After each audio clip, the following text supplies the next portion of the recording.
Welcome to Off the Clock, a podcast for designers and creative entrepreneurs. I'm Laken. I'm Vika, and we started the show so we can talk about the behind the scenes of running your own business and kind of go beyond the highlight reel. So today we are going to discuss how we got to run our own creative business. How we did this. How did we? How did we get here?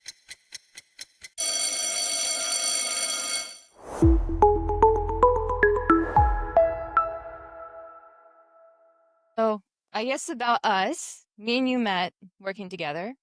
I was working at a company that you got hired like a year or two after me, I think. I think so. 'Cause that was in 2017. I was, 2019. So yeah, about 2 years after. So they put you beside me. Sure did. And well, we worked together. I don't know if we want to talk about the chalk. Or maybe we will. I decided that to make her my friend, I will ask her why she's eating ice. The first day we were there, she looks at me as I'm chewing ice and says, "Do you eat chalk?" That's what I did. And I was like, "I'm sorry, what?" So anyways, segue was good. It worked. We're now friends. It's like And I don't eat chalk, just to clarify. She didn't, no. Still don't. So what is that? 2017 to 2019 to 2019. Okay, so 6 years we've known each other. Yeah. Which is wild. And you started 2019, right? So you worked there for like a few months before we went home for COVID. I was there I was at the company for a full year and like a month. Like I just had my year anniversary and then COVID happened and they sent us all home and we like all worked very, very part-time, which is fair. And then they let the newbies go. Again, also very fair.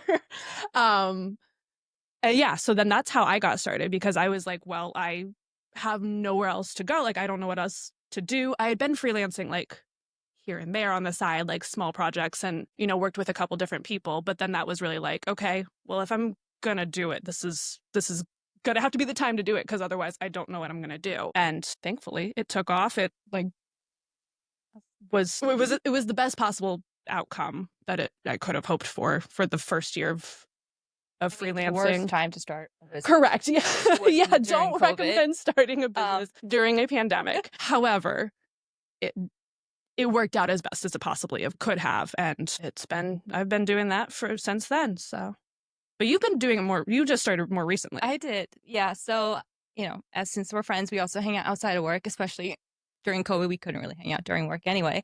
So I think watching you do so well made me really inspired because I've always wanted to do it. And also like most creative people, you freelance all the time regardless because I'll backtrack here in a second, but it made me feel really good about proceeding forward and you kind of were like, you can do it if you want to, like that's not what's holding you back. And I do love the place we worked at and I still work there part-time, but it had just been years of doing the same thing.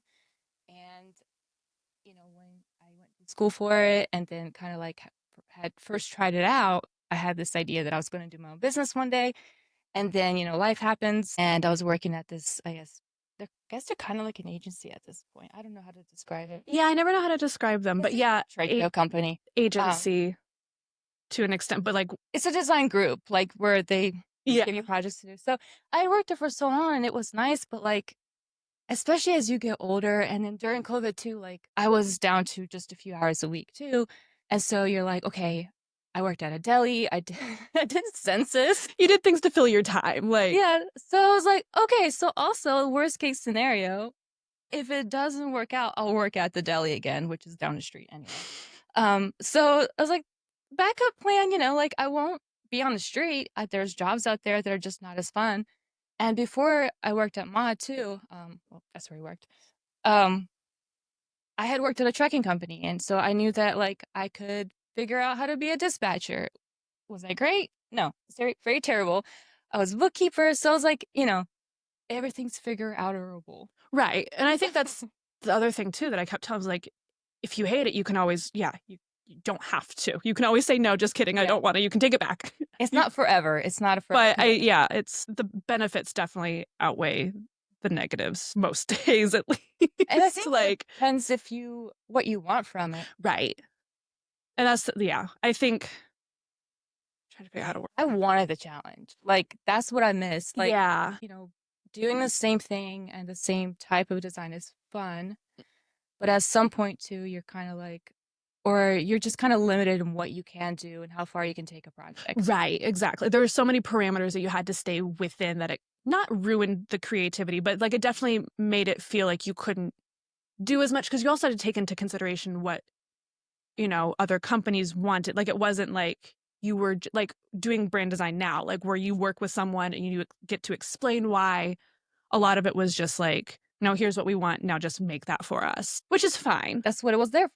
Exactly. Yeah. That was the purpose, and that's great. But it, yeah, definitely is not as creative, and you don't get to be as more like flexible or like try different things out, or like things like that. Like where it's definitely can feel more limiting Yeah. when your day is the same day to day to day. Whereas like I feel like people, that's awesome. right. I know they enjoy that because Yeah. like to say, the more structure you have in your day, the more flexibility you have elsewhere. So I get from that Fair. point. No, that's totally valid. Whereas right now, like you would think working for yourself, you'd have so much flexibility, and it's kind of an oxymoron because you're also kind of just always thinking about it. So there's not necessarily, it's kind of a give and take. But also, like, I really wanted to work with people I could make connections with. So with like any type of production design, you kind of do it and they're gone, and then you don't talk to them till they need something again. Yeah, it's very hands off, which in some ways was very nice. Yeah. I don't want to talk to people all day, but at the same time, like you get to know people on a different level.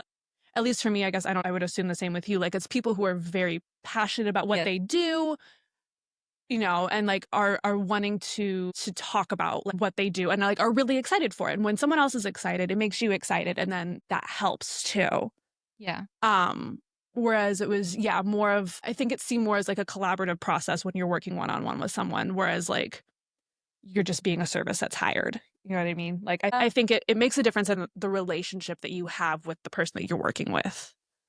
And even like, I think personality wise, you and I are not necessarily small talk people, where it kind of felt like at some point, some of those jobs are like small talk jobs. They're very topical. So we're like, okay, but why are you requesting me to do it this way? I don't understand. Like, I want to know why, and I want to make it as best as I can from the ground up. Right.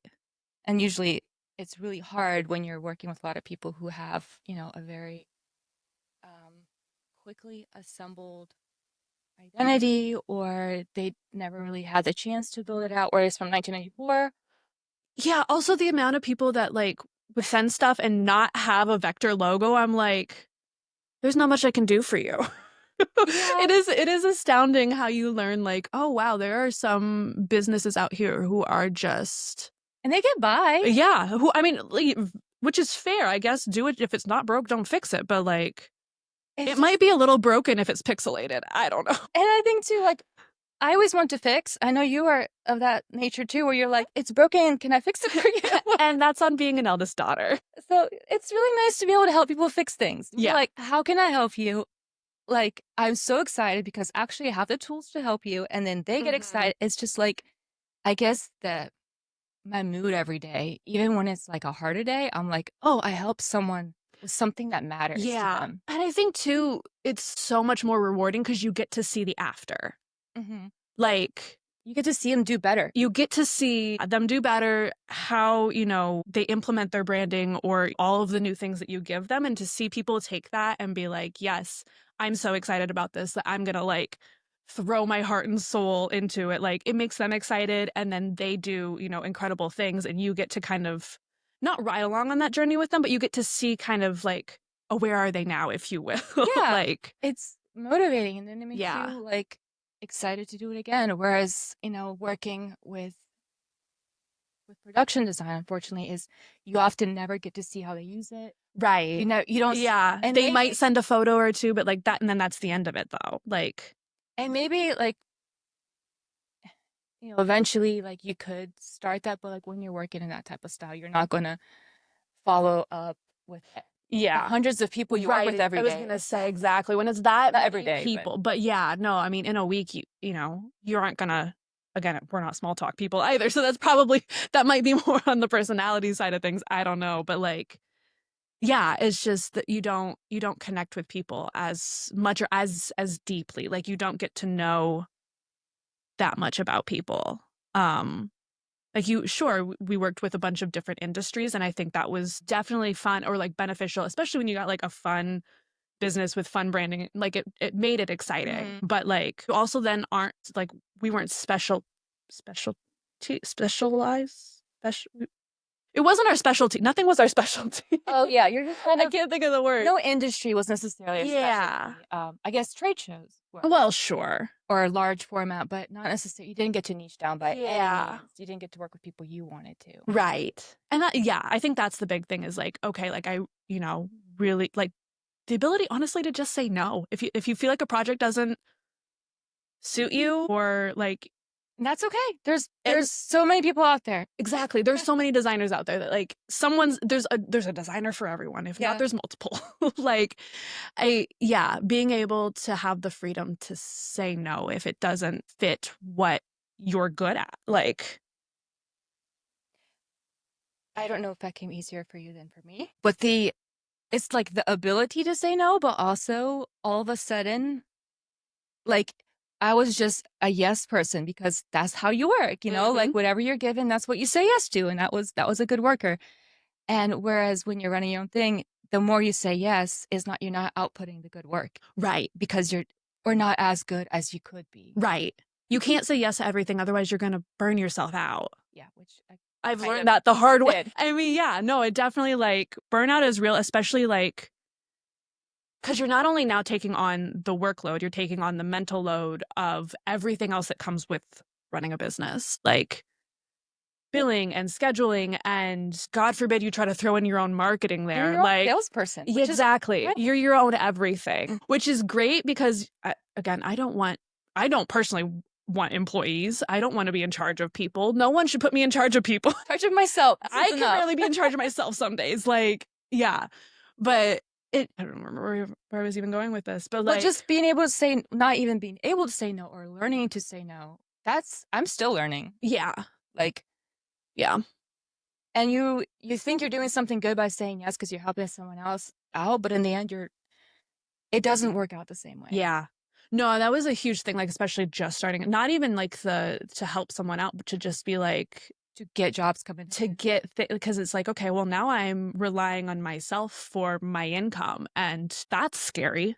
Because who knows if after this, if there's going to be something. Exactly. So it's like if I need to double up or if I need to say yes to something I'm not as excited about, then so be it. Which there's still times that has to happen. But like, I think once you learn that like it's okay to say no, just in general, but to things that specifically like don't suit you, you're not passionate about, just go with your gut.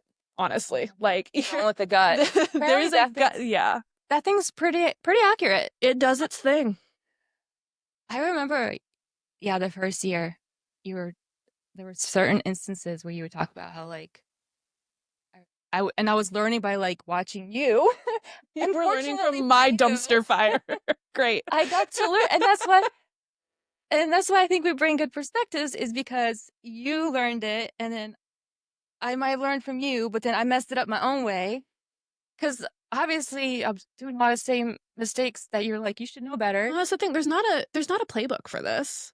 We're figuring it out as we go. We're still learning. Like I've been doing this for 5 years and I still don't know what I'm doing half the time. Or like it feels like it at least. Like I don't know that I'll ever feel like I know what I'm doing because everything, everything changes so often that I'm like, okay, new stuff comes out. All right, how do I make that work for me? Like I have to, you just have to relearn. It's relearning constantly, which is exciting. Yeah, it's definitely not boring. But it can be exhausting. Like, how many more life lessons do I need to learn this year? I would like no more life lessons, thank you. I've learned all I need to learn. Apparently I don't learn all of them because sometimes I keep getting repeats of the same thing, but I'm working on it. Yeah. Working on the takeaways a little bit. Actually, you said something. I was when. Okay, so that first year, I remember you did get burnt out because you were tired. You were very tired. How did you, I guess, after you learned to say no, was it still hard the next time you had to say it? Like, yes, I'm still not good at saying no. I'm still a recovering people pleaser. active recovery. Like it's just in general. It's hard to say no, but I think I've learned to rephrase it, not just saying no, to be like, okay, I don't think that I'm best suited for this project, or, you know, I think, you know, someone else with a different style that it's more on, you know, what you're looking for. And I think also that's like, again, something I've learned as I've gone, like, there's going to be a designer for everyone. So if they want something that's like, I can't even think of, like, whatever, you know, like a style that I'm like, oh, I don't really generally do that. Like, I would recommend going to someone that you're going to be happy with. Cause if I try to do it and it doesn't match what you're thinking, Forcing it. yeah, I don't want to force it. And that's the thing. I don't want to feel inauthentic with what I do. I don't want to give them something that I'm not proud of and just want to avoid it, you know, want to avoid a possible issue, or what, you know, like trying to phrase it in a way that's like, I think inoffensive, I guess. Yeah. Yeah. Because I mean, no one likes to be told no. Yeah. Especially if they spent that much time trying to find someone that they think is a good fit. Exactly. So I think to be phrasing it better than just like, I'm not saying no, but like, if I give you that excuse and you still really want to work with me, then like, maybe we can work something out. But like, here are my reasons why I think things need to be different, or even just, I mean, just boundaries in general with clients, like starting off with like, hey, you know, up front, this isn't my forte, or this before isn't, it gets too far. Exactly. Before they're like, well, you said you could do it. And then I'm like, okay, well, I sure did. However, you know, I never want to take on something that I don't feel confident with. You know what I mean? And so I think, yeah, it's still hard to say no, because again, you don't want to disappoint people. You don't want to, I mean, you're losing out on potential income and things like that. So it is hard. But I think mentally being like, okay, I know that this is going to be much harder. It's going to take more time. It's going to be more stressful. All of the things, if I say yes. You want to resent it the whole time. And exactly. And that's not worth the mental load that's going to be. Because then you could end up, like, why did you start this whole, journey to begin with, right? I don't want to be mad while I'm doing my job, believe it or not. Like, wait, if I had choices. Exactly. I want to enjoy what I do, and I do enjoy what I do. And I don't want to spend my day mad about the choice you make. If it isn't the consequences of my own actions. I think, yeah, that phrase exactly. So I have trouble where in the moment when I'm talking, I guess, to people pleasing, but in the moment I do get excited. Yeah. Because I just want to help. And then after I sit back on it and I'm like, I don't even want to do that. I just wanted to share in their excitement. That's fair. And it's been really interesting to learn, to kind of learn yourself of wait, am I just psyched for them, or am I actually wanting to take on this project? Because like you said, there's 100 people to refer them to. Mm-hmm. And, worked with other designers who also still, as if they need to. But just knowing that that's not the end all, the only answer isn't yes, it's been nice. Right. Yeah. It's a weird switch that happens, I feel like, after your first year in. It's almost like you have to burn yourself out to get so tired to the point where you're like, I need to make that choice. Yeah, because otherwise you're just gonna keep. Yeah, no, again. Yeah, and maybe I hope that there are other people out there that were like, nope, I had boundaries from right away, and good for you. I love that for you. I wish that was me, but I don't know. I feel like shit had to hit the fan for me to be like, I can't keep doing this at this rate. I'm going to hate my life. And there's no capacity. There's no way to take on the capacity of things that we sometimes think we can take on too. That's been hard for me to understand, of how much I think I can take on versus how much I can. Because like you said, you're also doing the other things too. Yeah. It's not like... Yeah. I will say my first year, because I started during COVID, I couldn't go anywhere. I couldn't leave the house. So I was literally working in my off, or sleeping, my office was I started off in just our bedroom. And so it was just there. So I'm like, well, if I'm going to be home and I have nothing to do, I might as well do work stuff. And I'm like, what? Yeah, I can't do anything. But also I need a break. And it just took a second for me to be like, I can't keep just working because, well, it's here and I have nothing else to do. find something else to do. I'm Get like, a yeah, hobby. Go not touch your hobby. grass. Like, exactly. And I think that's the other thing too, is that, like you said, like, we've been doing like freelance projects. Like, we're, I've been working after work my whole life. right, exactly. And so I didn't know what that was. Exactly. And so I think it's just like the mentality of like, oh, this is my hobby. And I'm like, no, this is my job. I love what I do. Don't get me wrong. But like, this can't be everything you do. Yeah. Like, there has to be some separation. And I think, yeah, again, finding a hobby, Just letting your brain shut just so, like, or even go veg out, like, just go be a potato. Yeah, be a potato for a hot second, and like, it'll change your life. Oddly. It's almost like people have been talking about this for years. Since the beginning of time. It's almost if we'd read a self-help I don't book listen once. to people and have to learn things the hard way. It's funny how, like, I'll read self-help books all day long, right? And you're like, wow, that was really good. And I mean, good for you for reading self-help books. It makes me feel productive. Once again, like, there's that line, I don't know, I can't read a book that's not productive. I can now, and I used to as a child, but for a little bit there, That's interesting. It's terrible. As someone who could go on a book rant, I'm gonna cut myself off. Like, no, that is really interesting. Because, like, well, I think it's just productivity is self-worth, but that's a whole also rant. Oh yeah, that could be its own whole episode. Yeah, we'll let that one. We'll put a pin in that because, oh my God. Oh, did you have a dream version? Well, I guess you started off in a pretty rocky area, but sorry. I started from the bottom and I'm still The like dream was out one floor up. The dream was survive. Okay, well, that's okay. Not during survival time. During like, my grandma lived through, not World War II, but like, generations ago. Just to be clear, I did not live through World War II. I understand that. But I remember asking her far worse than me. And I was like, Grandma, like, what kind of hobbies did you have growing up? And she just kind of looked at me. She's like, what do you mean? I was like, what'd you like to do? And she's like, survive. I like to be alive. When the birds were singing, it was nice. We had a garden. I gardened. I don't know. It's a hobby. I mean, it is now, but then it was definitely that was definitely more survival. Sure. But she just like looked at me like, what is a hobby? So she didn't have the opportunity or the whatever the word to is. have that. Yeah, luxury. she didn't have the luxury of having a dream. But like, I remember you were telling me you wanted to do this since you were like in high school.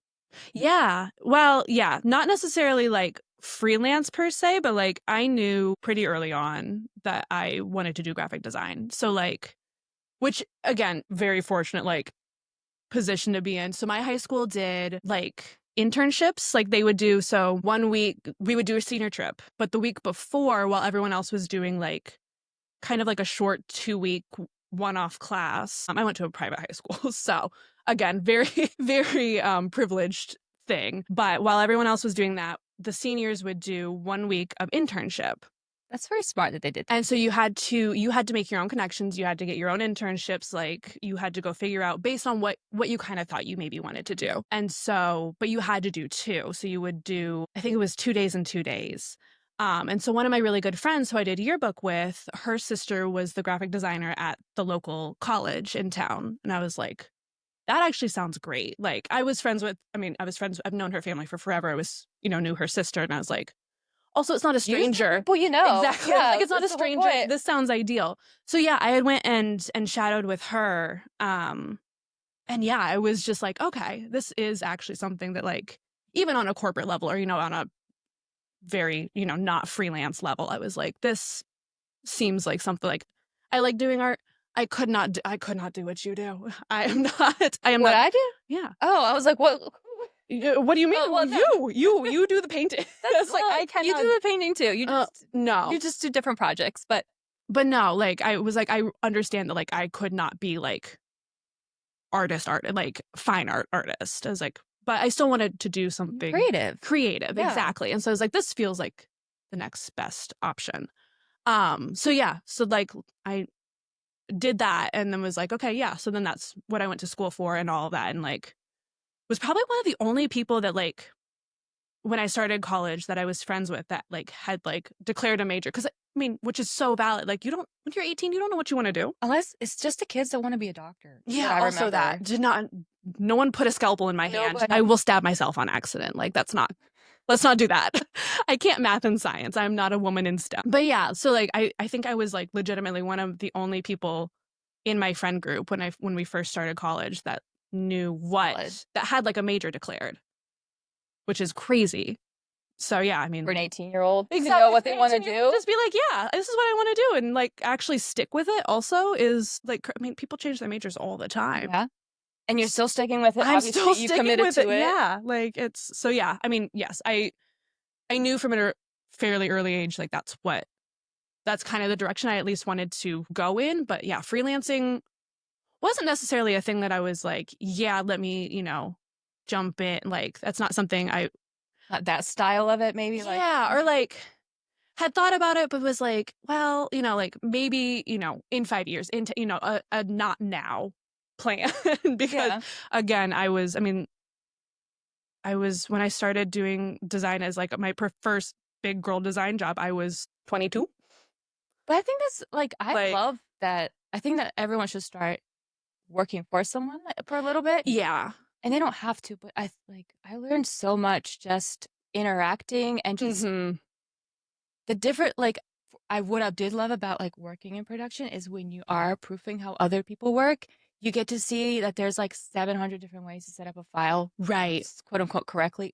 A lot are not, but like most are not. But it was kind of amazing to be like, hey, wait a second, like, or even just the like how to interact with people on a professional level, I think is really the bigger thing. Like not so even friendly, right? Like a professional to just like hold yourself in a professional tone. You know what I mean? Like how to formulate an email that doesn't come off offhanded or condescending. Like even that thing, like it's still nice so that when you do start your own thing. Right. And that's the thing. Like I don't think I could have gone right out of college and been like, let's freelance. Like I think I would have crashed and burned. And I have people do that, and that's good for them. That's amazing. But I think I needed some work. I needed to see a structure. Exactly. Because I remember even learning it in college, and I kind of they don't teach you the business side of it anyway. No. And so like that we're still learning, but like even those little tidbits, like you said, of just the interaction back and forth, you're not just creating it because you like it. Right. Also, taking criticism, that was fun. Like the first 2 times, you're kind of like, wait, it's like I put my heart and soul into it. Yeah. Although to be fair, some people can just give criticism like it's not constructive. And then that's when I'm like, no. But yeah, like I think being able to take criticism and then regroup and like apply it and move on. Yeah. To not take it so personally, even though you feel everything like because you put your heart and soul. Yeah. Like you said, you don't normally just do it like whatever. You've given it your all. You have to like remove yourself, like your emotions and stuff from it. Like when you started, because like you had at least like a small like sliver bird's eye view of like what freelancing looks like, because I would rant to you about it or like talk to you about it and also try to convince you to do it for like 3 years. It's fine. You listen to me. Stubborn. You listen to me eventually. Well, I don't want to say I was right, but I was right. But like, so when you were like, okay, I'm gonna do this, like, was there like an idealized version of that in your head? And like, what did that? What were you envisioning? Like, did it turn out how you thought, or like? I mean, kind of. Okay. But only, I think, because I saw you and I saw what you were doing. And it was kind of weird because I'm kind of like, well, I want to do the same thing she's doing. I don't want to copy her. And then you're like, wait, there's actually work for everyone. Like, it's fine. Like, that's never even been like a thing. But also, I think I just thought I was going to be doing like little print. Like, I love a good print job. I ain't gonna lie. Like, I love getting everything organized. And then I realized pretty quickly that like I cannot be doing, 20 little print jobs a week. So that I guess when I think about like my ideal situation, I just didn't understand what my ideal situation would look like at the time. But I wanted like flexibility in my day. I wanted to go for a walk during lunch or, take off a little bit early. And even working remote, you have some of that flexibility, but you're still available. Right. Whereas with working for yourself a little more, you can set those boundaries. Like, you don't, if you don't feel like replying to someone that whole day, you'll be like, hey, I'm gonna be out of office, and that's just your choice. Yeah. Or being able to like just take time without really having to like ask for permission. Like you don't have to put in not your 2 weeks notice, like a request, like a vacation time request. You can just be like, you know what? I have this vacation planned. As long as the people who like I'm working with know and are aware, that's really all they need. Like, but it's really nice because you get to work with people you connect with, and that I was really hoping for. And like, I was actually surprised at how you can find those people that you do get excited about working with. Yeah, which was really cool. I also realized I don't hate certain types of networking, which has been interesting because I used to think it was just like you stand up and you're like, I do this, and I hate that kind. Yeah, but I do love meeting people that like also do creative things, and then you kind of like ask them, what they do, and then maybe sometimes even like being able to just be like, I know someone locally that can help you out.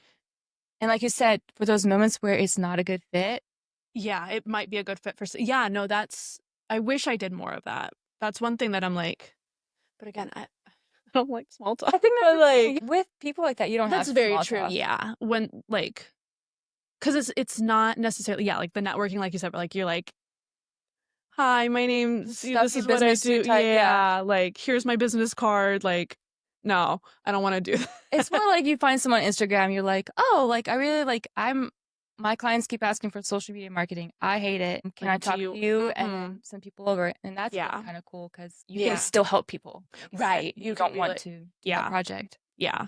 No, that's so valid. My mouth is thirsty. I'm probably going to grab a water. My mouth is thirsty. It's dry. Quartz. Okay. You did it. I'm so proud of you. What was a recent purchase that you've made that you are obsessed with or just very pleased with yourself? Well, today you bought blood work for your dog. Spent a lot of money on my dog. I mean, don't get me wrong, she's one of my favorite things. I did just get a watch finally. Oh yeah, I did a Garmin instead of an Apple Watch, which like the face. Yeah, I mean, I don't love the watch band. I'm gonna order a different one, but yeah, my Apple Watch died so often that like it just on days that I would run, it would die at like 3 o'clock, and I'm like, well, this is not helpful. Like, what good is that? Thank you for tracking my run and literally nothing else. That's about it. So yeah, this thing, like it's charged and it'll stay charged for like 15 days, and I'm like, this is magic. So how quickly does it charge? Pretty fast, actually. I mean, it's only ever really gotten down to like 75%, and it's charged in like 10 minutes back to 100. Nice. So I guess times that by 5, so 40 minutes maybe, but also 6 hours. Yeah, exactly. Of work. It's not overnight. Yeah. But yeah, so it's been nifty. It's telling me when I'm stressed. It's telling me how much I should be sleeping or not sleeping, or that I need 68 hours of recovery. Things that should come naturally to us, really. Love that for me. What about you? My recliner. It's not even a recliner, but it's kind of it reclines. Does it actually? Reclines. Oh, but it's not like a lazy boy. But yeah, it's for our study that my husband repainted because I wasn't allowed to. And now apparently it's perfect. So that's good. And then it needed a leather recliner. Clearly. It's not real leather, but it's soft. Is it a study if it doesn't have a leather recliner? That's kind of what I was thinking. And it has a pocket for the Kindle. I love when things have Kindle pockets.